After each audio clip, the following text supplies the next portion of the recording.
जारी। आज वागरत्राल में जारी एनकाउंटर में एक मिलिटेंट जान बहक। मिलिटेंट की शनाख्त शमीम सोफी के बतौर हुई। पुंछ में भी फौज और मिलिटेंट के दरमियान झड़प तीसरे दिन में हुई दाखिल।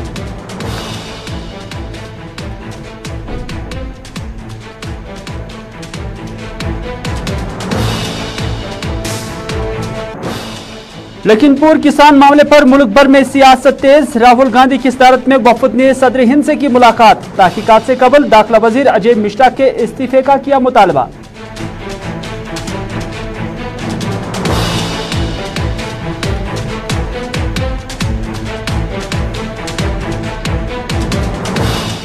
और हालिया सिविलियन हलाकतों पर डॉक्टर फारूक अब्दुल्ला ने दिया बयान। कहा, सूरत हाल से डरना नहीं, मिलकर करना है मुकाबला।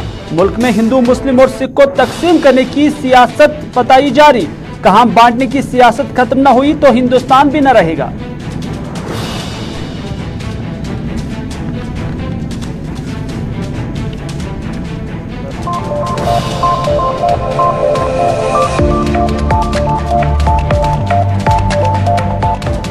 नाज़रीन आदाब, सफर के 4 बज चुके हैं और श्रीनगर के स्टूडियो से बराह रास्त मैं हूं मेजबान मीर हिलाल हाजरी आपकी खिदमत में हाजिर। और आप देख रहे हैं इस वक्त प्रोग्राम स्पेशल रिपोर्ट। और स्पेशल रिपोर्ट में मुख्तलिफ खबरें आया चाहती हैं, लेकिन सबसे पहले एनकाउंटर का सिलसिला कश्मीर के अंदर लगातार जारी है और पिछले कुछ ही यानी 2 या 3 दिन के अंदर तकरीबन आज छठा एनकाउंटर त्राल के अंदर हुआ है।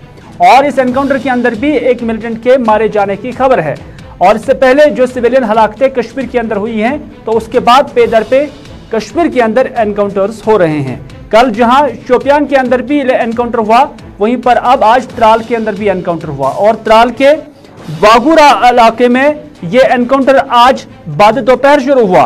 और उसके बाद इलाके में अभी तक जो इतलात हैं, अभी भी जो फोर्सेस और पुलिस के साथ साथ फौज है, उन्होंने अभी भी कॉर्डन जो है जारी रखा हुआ है, क्योंकि यहां फोर्सेस को इतला है कि यहां मजीद कुछ मिलिटेंटों की मौजूदगी है। ताहम यहां से जो खबर निकल कर आई है उसमें यही बताया गया कि एक मिलिटेंट मारा जा चुका है। शमीम अहमद सोफी, साकिन सतूरा त्राल। पुलिस यानी आईजीपी कश्मीर ने ट्वीट के जरिए इसकी शनाख्त की है और कहा कि इनका ताल्लुक यानी इस मिलिटेंट का ताल्लुक जैश मोहम्मद मिलिटेंट तंजीम से है। इस वक्त क्या सूरत हाल है वागुरा इलाके यानी वागर त्राल इलाके में, जहां पर यह एनकाउंटर बाद दोपहर शुरू हुआ, ये जानने के लिए हम आपको ले चलते हैं अपने नुमाइंदे कौसर के पास, जो हमें बताएंगे कि इस वक्त क्या सूरत हाल है, क्या एनकाउंटर खत्म हुआ है या अभी भी जारी है। तो त्राल से इस वक्त हमारे साथ शेख कौसर हमारे साथ जुड़ चुके हैं। कौसर, आपसे जानना चाहेंगे कि एनकाउंटर बाद दोपहर शुरू हुआ, पुलिस ने एक मिलिटेंट के मारे जाने की तस्दीक भी की है। अभी भी क्या इलाके में एनकाउंटर जारी है? क्या गोलियों का तबादला जारी है या कि फिर एनकाउंटर खत्म हो चुका है? जी बिल्कुल हिलाल, आपको बता दूं कि त्राल से तकरीबन 10 किलोमीटर दूर वागर त्राल में उस वक्त एनकाउंटर स्टार्ट हुआ जब सिक्योरिटी फोर्सेस को इतना मिली थी कि वहां पे कुछ मिलिटेंट छुपे हुए हैं। उसके बाद मिलिटेंटों ने सिक्योरिटी फोर्सेस पर फायर खोला, जो कि एनकाउंटर में तब्दील हुआ। उसके बाद दोनों तरफ गोलियों का तबादला कुछ देर रहा, जिसमें एक जैश मोहम्मद तंजीम का जो बताया जा रहा है कमांडर शमीम सोफी मारा जा चुका है। इसकी तस्दीक आईजी कश्मीर ने ट्वीट के जरिए भी की थी। तो इसके साथ साथ पूरे इलाके को मुआसरे में ले लिया गया, किसी को आने जाने की इजाजत नहीं दी जा रही है। अभी भी सर्च ऑपरेशन जारी है। अब आने वाले समय में पता चलेगा कि क्या कुछ होने वाला है। जी हिलाल, क्या ये जो मिलिटेंट है इसकी शनाख्त हुई है, इसका ताल्लुक भी त्राल से ही, सतूरा त्राल से ही बताया जा रहा है? कब से ये मिलिटेंट एक्टिवेट था यहाँ पर? ये कोई नई रिक्रूटमेंट थी या कि पुराना इसे तस्वुर किया जाता है? जी हिलाल, बिल्कुल आईजीपी कश्मीर ने एक ट्वीट में बताया कि शमीम सोफी, जो कि एक पुराना मिलिटेंट है, तकरीबन 1-2 साल पहले ये मिलिटेंट के सफों में शामिल हुआ था, तब से लेके आज तक इसके पीछे मतलब सिक्योरिटी फोर्सेस थी, तो आज वागड़ में उसको मार गिराया गया। तो कहीं ना कहीं ये सिक्योरिटी फोर्सेस के लिए बहुत बड़ी कामयाबी है। जी, सिक्योरिटी फोर्सेस से बड़ी कामयाबी तस्वुर कर रहे हैं, लेकिन आखिर पर जानना चाहेंगे अभी क्या ऑपरेशन खत्म हुआ या अभी भी चल रहा है? जी बिल्कुल, अब भी सर्च ऑपरेशन जारी है। खदशात यह है कि इलाके में और 2 या 3 मिलिटेंट और छुपे हो सकते हैं। इस सिलसिले में पूरे इलाके को मुआसरे में ले लिया गया और बड़े पैमाने पे सर्च ऑपरेशन जारी है। अच्छा, अभी भी सर्च ऑपरेशन जारी है? क्या खाली सर्च ऑपरेशन जारी है या आपकी गोलियों का तबादला अभी भी हो रहा है? जी बिल्कुल, आपको बता दूं कि कुछ देर वहां पे गोलियों का तबादला जारी हुआ था, जिसमें शमीम सोफी मारा गया। उसके बाद दोनों तरफ से गोलियां रुक गई, तो अभी सर्च ऑपरेशन जारी है।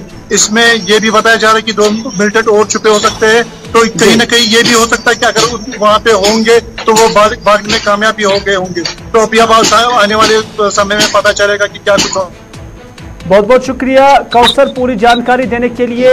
वागर त्राल से ये इतलात दे रहे हैं, तफसीलात दे रहे हैं हमारे साथी शेख कौसर, जिनका मानना है कि इलाके में जो एनकाउंटर शुरू हो गया था उसमें अभी भी सर्च ऑपरेशन जारी है। हालांकि यहां से पुलिस ने एक मिलिटेंट को जाम बैक करने की तस्दीक की है और यही बताया गया कि शमीम मोहम्मद सोफी जो लगभग 1 साल से एक्टिव था इस इलाके में, जैश ए मोहम्मद मिलिटेंट तंजीम से उनकी वाबस्तगी बताई जा रही है, तो उनकी शिनाख्त हुई है जो इस एनकाउंटर में जाम बैक हुआ है।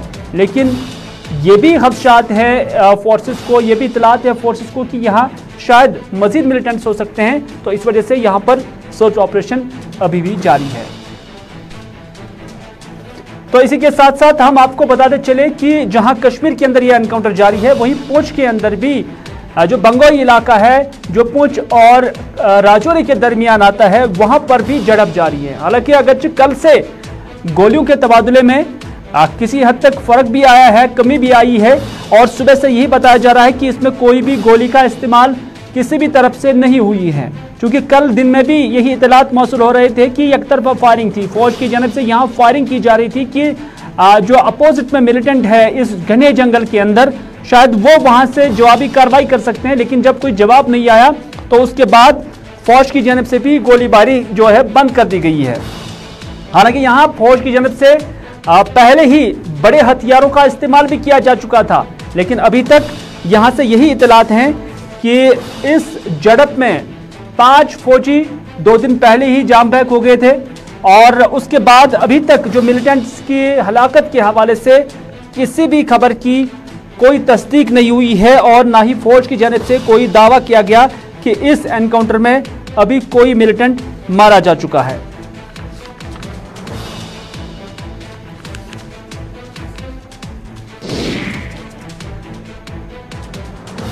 नाज़रीन, अगली खबर में बात करते हैं राहुल गांधी के, क्योंकि कांग्रेस लीडर राहुल गांधी की सदारत पे आज एक वफ्द जो है वो सदर हिंद रामनाथ कोविंद से मुलाकात हुआ, और इस वफ्द में जो रामनाथ कोविंद से मुलाकात हुआ था उसमें प्रियंका गांधी, गुलाम नबी आज़ाद, AK एंटोनी और मल्लिकार्जुन खड़गे भी शामिल थे, जिन्होंने सदर हिंद के साथ मुलाकात की। और ये मुलाकात खालिस जो लखीमपुर किसान मामला है, जहां पर हाल ही में लगभग 8 के करीब अफराद जाम बैक हो गए थे, और उस दौरान अजय मिश्रा जो कि MOS होम हैं, उनके फर्जंद पर यह इल्जाम है कि उन्होंने जीप चलाते हुए किसानों को रौंद डाला था, जिसके नतीजे में 4 किसान मारे जा चुके थे। हालांकि उस दौरान एक जर्नलिस्ट भी हलाक हुआ था और 3 भारतीय जनता पार्टी के वर्कर भी हलाक हुए थे। तो इस तरह से राहुल गांधी या कांग्रेस की जानिब से यूपी और लखीमपुर के अंदर किसानों पर ज्यादती करने का इल्जाम लगाया गया है, क्योंकि इससे पहले जो अजय मिश्रा है, राहुल गांधी का जो आज उन्होंने रामनाथ कोविंद के साथ मुलाकात की, तो उन्होंने इस वाकये से पहले क्या कुछ वाक़ात हुए थे उसके हवाले से रामनाथ कोविंद को बाखबर किया, क्योंकि राहुल गांधी का मानना है कि इससे पहले जब ये यहाँ पर 4 किसानों को मारा गया, उससे पहले ही MOS होम ने धमकी दी थी कि यहाँ उनके खिलाफ कार्रवाई होगी, उन किसानों के खिलाफ कार्रवाई होगी। लेकिन जब आज मुलाकात हुई तो उन्होंने बोला कि इस मामले की, जिसमें 4 किसान मारे गए हैं, इसकी तहकीकात साफ शिफाफ होनी चाहिए।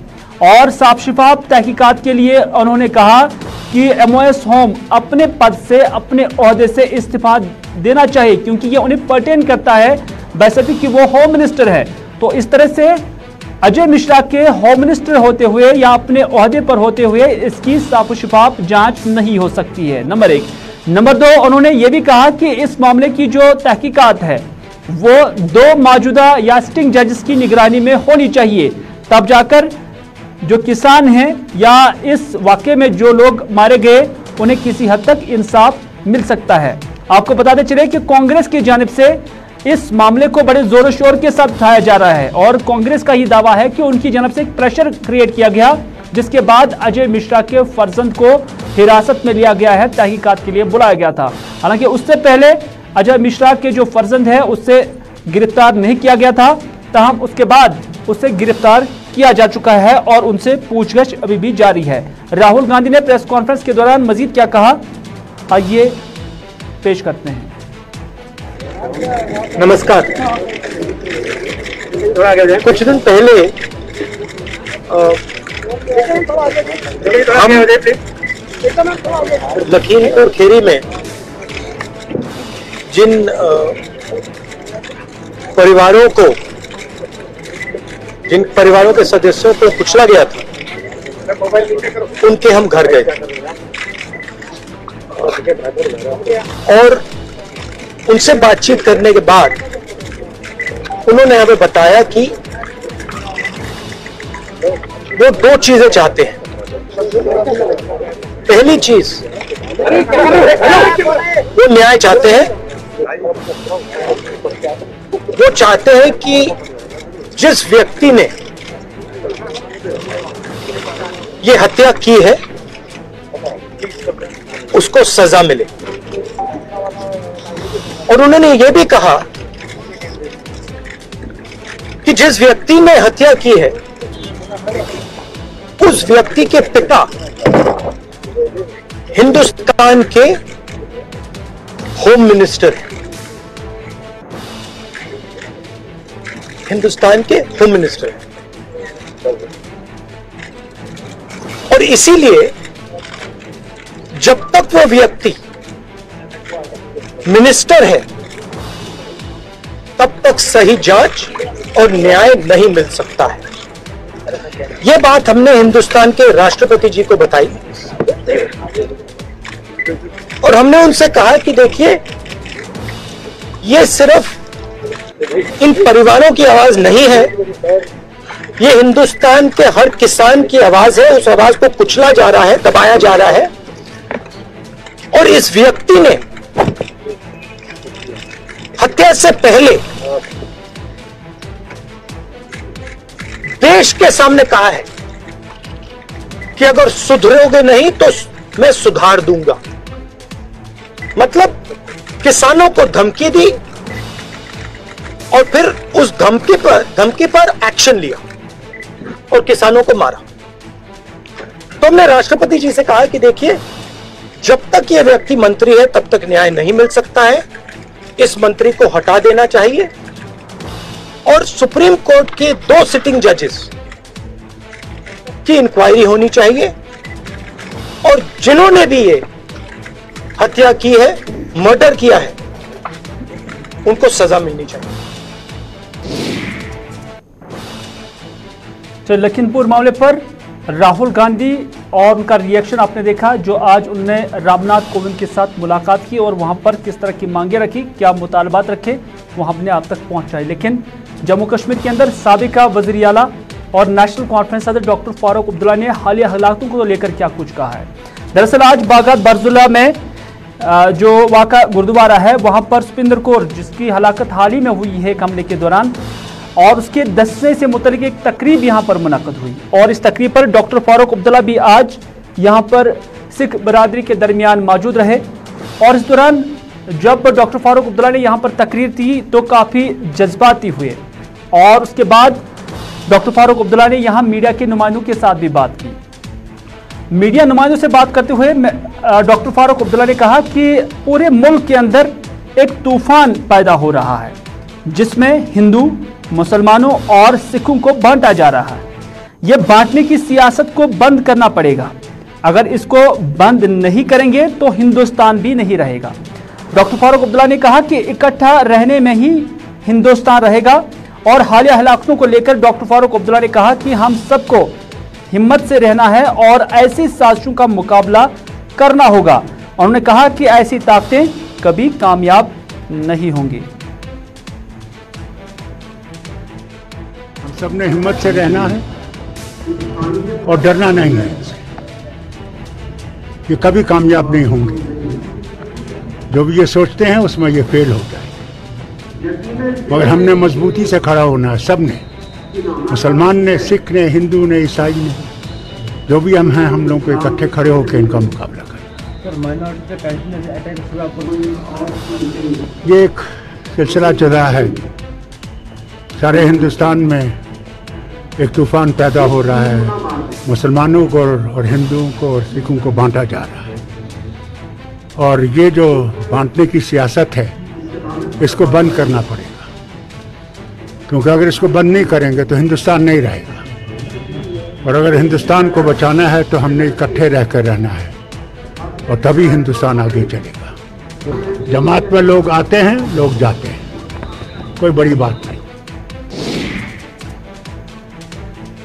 चलिए, डॉक्टर फारूक अब्दुल्ला का मानना है कि अगर हिंदुस्तान को बचाना है तो मिलकर काम करना होगा, यानी हिंदू, मुस्लिम, सिख इकट्ठे रहने चाहिए।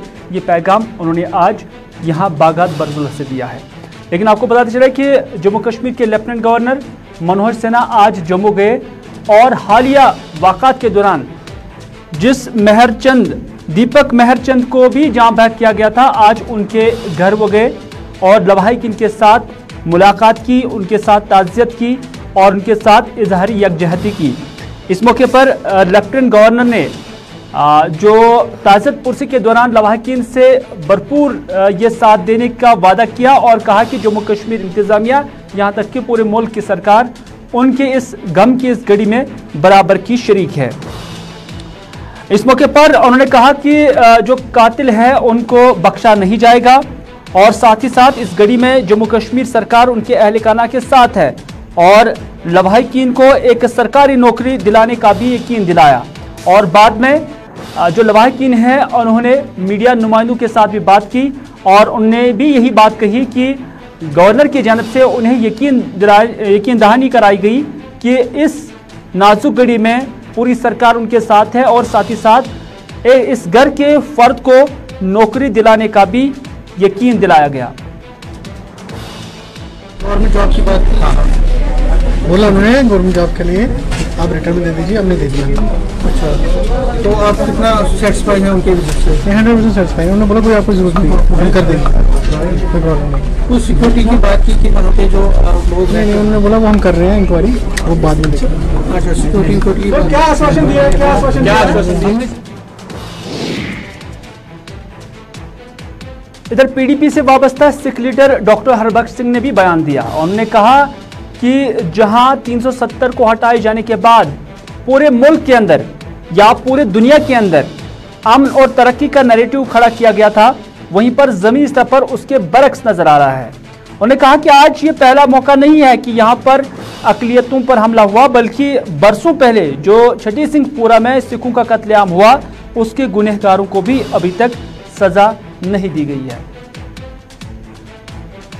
20 साल हो गए छठी सिंहपुरा के वाक़े को, आज तक गवर्नमेंट ने ये नहीं बताया, आज तक ये डिस्क्लोज नहीं हुआ, सीबीआई इंक्वायरी नहीं हुई कि किसने मारा सिखों को।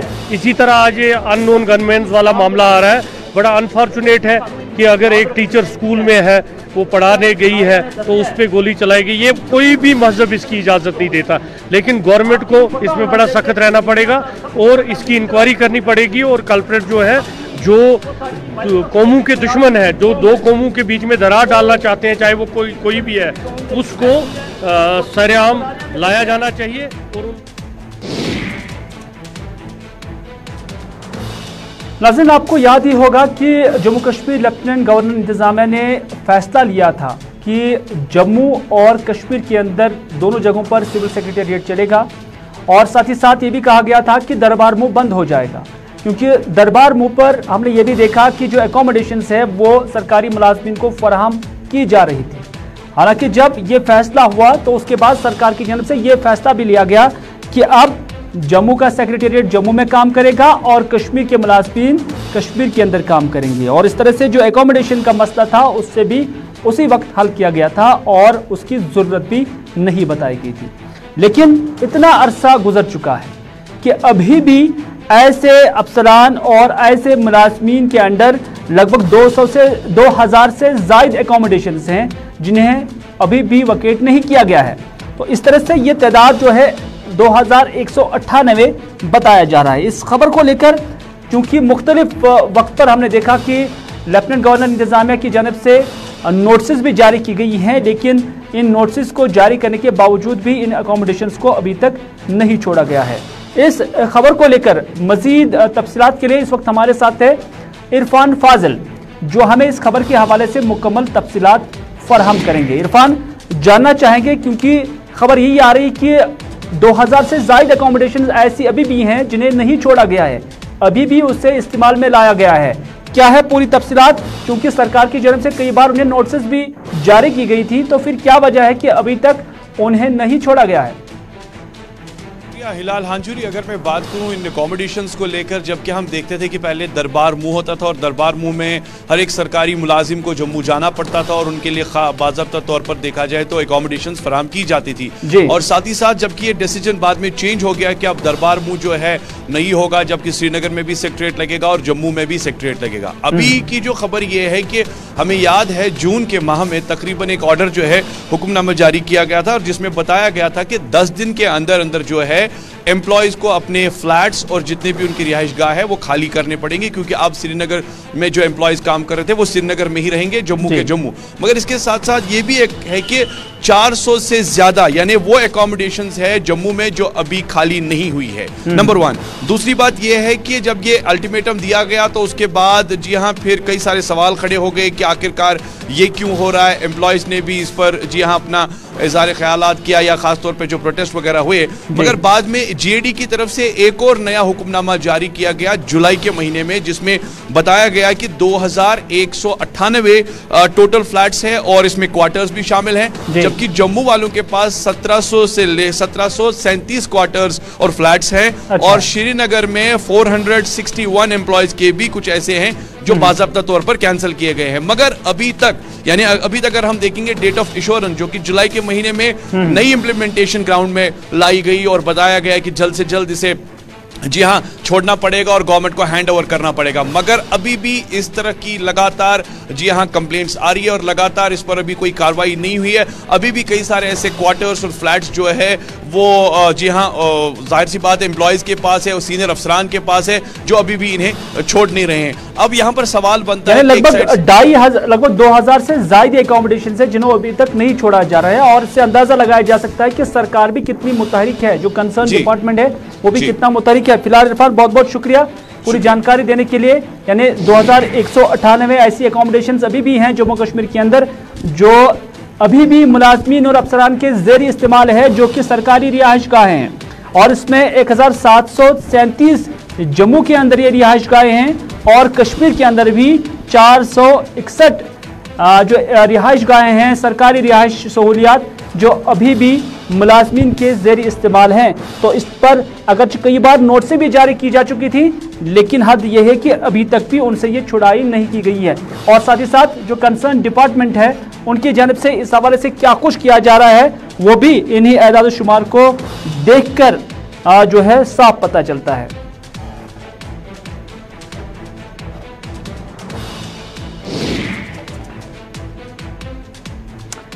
बात करते हैं बड़गाम की, क्योंकि बड़गाम के अंदर जो कृषि विज्ञान केंद्र है वहां पर आज एक जानकारी प्रोग्राम का एहतमाम किया गया था।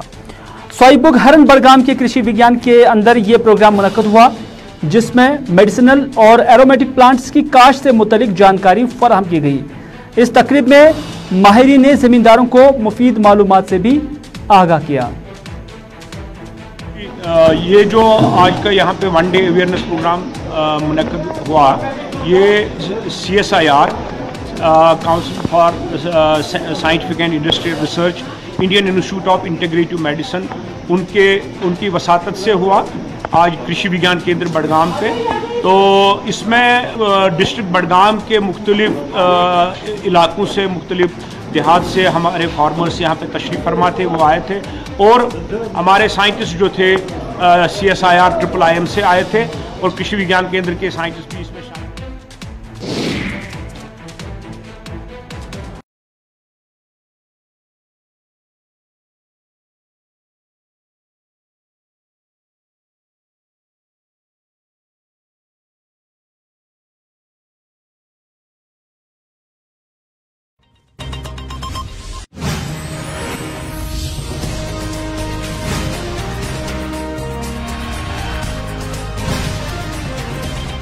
चलने के बाद ये खुद ब खुद बंद हो गई हैं, यानी बेशतर लाइट्स अब काम नहीं कर रही हैं, नहीं चल रही हैं।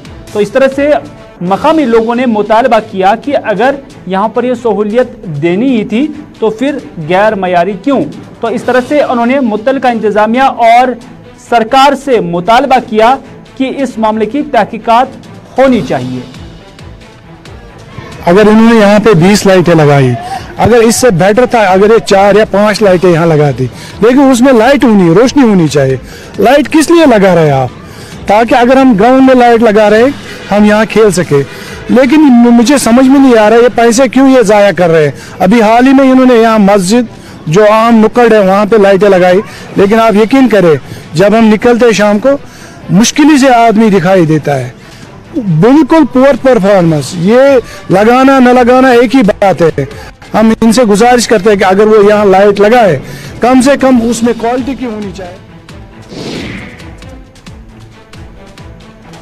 तो नाज़रीन, ये था आज का स्पेशल रिपोर्ट। इसी के साथ दीजिए अपने मेज़बान मीर हिलाल हांजुरी को आज का स्पेशल रिपोर्ट यहीं पर इख्तिताम करने की इजाज़त, इस वादे के साथ कि अगर ज़िंदगी रही तो आपसे फिर होगी मुलाकात। तब तक के लिए खुदा हाफिज़, फ़ी अमान अल्लाह।